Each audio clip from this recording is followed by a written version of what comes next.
G'day guys and welcome back to the channel. Today I'll be doing the review between Geelong and Melbourne. This one was at GMHBA Stadium and it was the Cats by 15 points. What a result it was. Definitely not the prettiest game all time to watch. I feel for neutral fans that had to watch that or decided to watch it. But yeah, gutsy win. Very brave win by the Cats, who I don't think they were even favourites to win, and I don't think they deserve to be. I tipped the Demons to win.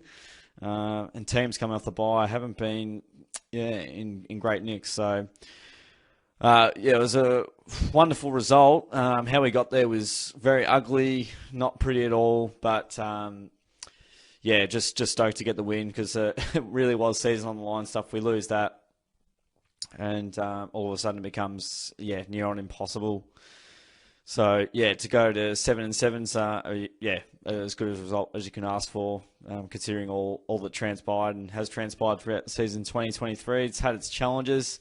It's been a grind really. It's been really tough and clunky, and things haven't quite gone our way, and we're unlucky a little bit with some injury, and that happens. So, but I mean, peeling all that back just to tonight, what a excellent result in the end, considering Melbourne are playing top four footy, and it's been really difficult to see where we're at. Blooding some new youngsters, had some personnel issues with availability and injury and whatnot. When Cam Guthrie, our best and fairest, just out for the whole season. That's like having Oliver out for the whole season. No Dangerfield, so that's no Petrarca kind of thing. So we've got no Oliver or Petrarca, our players that would resemble those players. Obviously, Melbourne had no Oliver out, and that had no Oliver in, which definitely impacted their ability to clear the ball. They were still good in that area, but Oliver having Oliver in your team definitely helps. But we started off the game, reasonably well. We were able to sort of get some separation and up forward, and we're able to give ourselves some looks inside 50. And for the most part, like we played well there, keeping our front half, and weren't allowing it to move out of there too easily. We kept the D's under relative pressure there, and I felt like we were able to at least hit the scoreboard, and they weren't super damaging when they sort of moved forward. And again, they haven't really kicked super accurately. That probably hasn't helped them either. I thought our defence held up relatively okay, all considering the circumstances, and definitely was a night for defenders in that that dirty pill, if you like. It was all over the place there, on the deck a fair bit. And the D's, they worked their way back in. A couple of scungy sort of easy goals. It always feels like easy goals are kicked against us, and that's off the back of method and lack of pressure. But I mean, with the win, I certainly don't think we're back, or we're out of the woods by any stretch. There's still a long way to go, and we're still going to have some challenges. That's for sure. Like, I think Melbourne were able to outspread us at times. They were able to use the ball much more effectively than we were. We were just like hacking it forward all night. But in that second term was tough. Melbourne 2-7. They probably would have liked a little bit more bang for their buck, but they were in front at half time and three-quarter time. With just that they were able to sort of move the ball easily at times, and sort of like that pressure they were able to repel from our forward line throughout that second and third term, and it was just so tough to watch. Like, it was just raining and ball was on the ground. It was stoppage after stoppage. Gorm was going well in the ruck. D's around the ball, and ground ball was a real problem for us, but we arrested that definitely in that final term. We kicked 5 goals for the game. We kicked six in the final term. So absolutely. I felt like early on in the game we were pretty switched on. I felt like our pressure was relatively solid, and we were keeping them at bay, and we were hunting the ball and that kind of thing.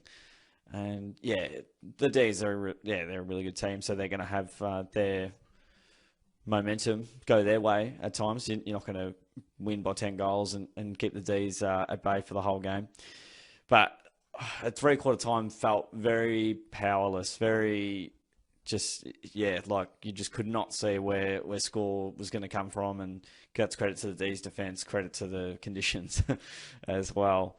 But in that final term, thankfully the conditions dried up a tiny bit, which I think helped us a fair bit in that transpiring. And, all of a sudden winning the ball out of the middle, it's amazing what happens when you win it at the source, and we're able to do that and give our forwards some really good looks and some great individual play at times to, ensure we, won key contests in the back line, and then we're able to sort of, move it up forward. We've got a bit more uncontested ball on the outside to, help us, some individual brilliance. We saw Zach Guthrie bananaing a goal from 45, the best goal he's ever kicked in his life, and Blitzar's got on the end, and Gary Rowan, we'll speak to the votes a bit later on, but I felt we'd been trying so hard, weren't really getting the results, and the fact that we weren't completely out of the game, it was only a 7-point margin. I was thinking Melbourne have outplayed us here, and they're 7 points up, but it still felt like there was just Melbourne was just going to run over us in that final term. But talk about a win of character. I think this is, it's one of the great wins down to the category, really, considering we've been out of form, playing a top 4 team, don't have Dangerfield. Jeremy Cameron going down, like it's a bit of comedy at the moment with every game. It just lock in a star to just get injured for the rest of the game, like Dangerfield and Cameron the last 2 weeks. And clearly we got a lot right late last year, and even throughout last year, I still think we had injuries. When we just got players back in the second half of the year, then, all of a sudden got on a run, and then we got our players back, and then we got some continuity. But it's beyond the joke. Like, it's just crazy. Unfortunately, Rowan took Cameron out, which is, they will take him out of the Sydney game. Hopefully we can, get the points there. We'll see what happens. But a gutsy win, determination, nothing but pure will that got us over the line. Definitely wasn't skill. Well, skill late in the game when the conditions were allowing us to. But I think D's didn't really take all their chances. I felt like backline still did okay from our side of things, and they were, D's were good. Thankfully, we were better when it counted for that final term when everything was going our way. So, yes, a very nice win. Let's go through the numbers. D's had a bit more of the footy, as we can see there, plus 23. A lot of handball. They were able to sort of move it there. Inside 50s are pretty even. Disposal efficiency, well, it was a tough night in the conditions, but I'm kind of surprised that they're even around the 60% mark. Efficiency inside 50. So, that's been something that when we do get inside 50, we're pretty dangerous. Almost 1 in 2 there. Free kicks were relatively even. A few free kicks throughout the night.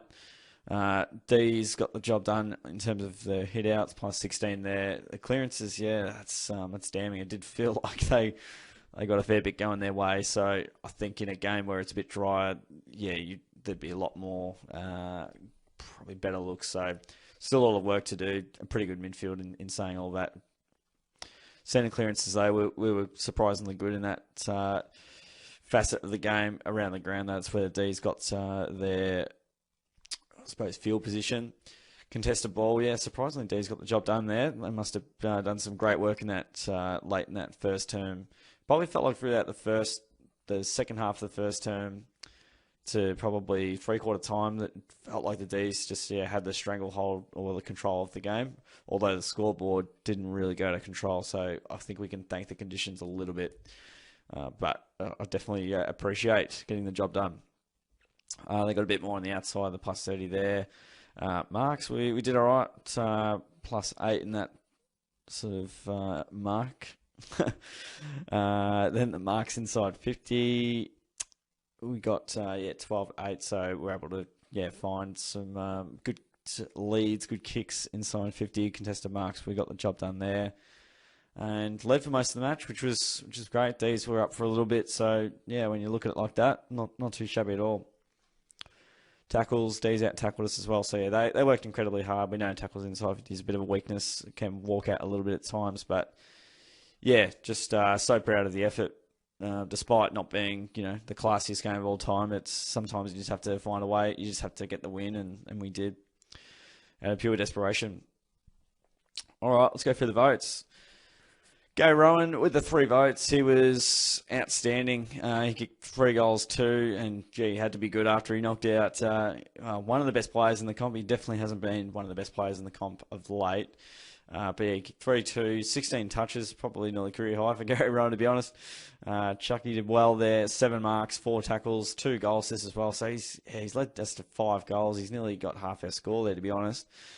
He was just brilliant. He kicked one straight down to Hawkins as well, and yeah, he could have even kicked a few more, had some tough shots, but yeah, one of his finest games, I reckon, in those conditions, and yeah, like he's been our best player the last 2 weeks. He kicked 3 the week before, so he's arguably playing career best footy at the moment. Awesome performance, wouldn't have won without him, so he's had a few of those games, which we definitely like, and he kept us in, he gave us that lead at Port Adelaide, but we weren't able to go on with it. For the 2 votes, I'll go with Tanner Bruin. He kicked 2, had 19, always gets between 15 and 19. Kicked 2, got the 4 marks as well, 6 clearances. So yeah, he was a beast in the contest, and felt like he was a real good force for us and hit the scoreboard. So yeah, maximum damage, I think, with those 19 touches. He didn't get 35 and not hurt anyone. But yeah, he was able to sneak under 20 and get 2 as well, which was awesome. The 1 vote was tricky. There was some good players in there. I've gone with Mark Blitzer. So he kicked a goal. He had the 19 touches, 6 marks in there, as well as 5 tackles, 5 clearances. Also led a bit of a goal assist there as well. Yeah, he was super tough around the ball, and I felt like he was really strong. Took some nice marks, so we needed it at some really, crucial times. And loved the way, he sort of approached himself and went about it. Big game from Blitz, and we needed it. As per previous weeks, I'm not going to go through every single player, but I might just pick certain players as opposed to just going through the entire list, and try and get a bit more. Just talk to maybe some of the interesting players and interesting numbers. But yeah, Duncan was interesting. The stats say he played really well at the game. I was at the game. Didn't really feel like he felt like he missed a few kicks, but yeah, definitely worked hard, that's for sure. And that nice goal towards the end, I was jumping out of my chair when Duncan's went through and Rowan's went through. It was great. But yeah, watch on Duncan, see how he goes with the ball, but he turned it over a bit, and it was frustrating. And we know he's much better than that, and he's in this team for his great kicking, because he's not the toughest player of all time. He's laid a few tackles there. But yeah, crucial goal for sure. Stewart definitely lifted as the game went on. He was a little bit, tentative throughout the first half, but lifted big time. Took plenty of marks.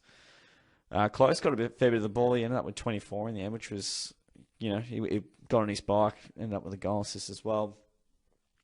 Henry was very solid down back with his marking capabilities. Guthrie kicked a great goal, and he was pretty steady down back. And Buse finally got a bit more of the footy, 10 more touches than last week, I think. Stanley's apparently gone into our second all-time hitouts, which is unbelievable from what I've heard. And whilst not his best game, I think he'll always have a fair old crack with against Gawn and Grundy. Myers got involved late. Tui was good, I felt. And I'll see if there's anything else that's on the mind there. But those are my votes, and that's kind of how we went about it. Who have we got next week? Please, Sydney. So that's a bit of a wrap at that game. Moving on to next week. So we're sitting at 7-7. Sydney's finals aspirations probably hang on this weekend's result. I might check where they are on the ladder. Probably do that here, actually.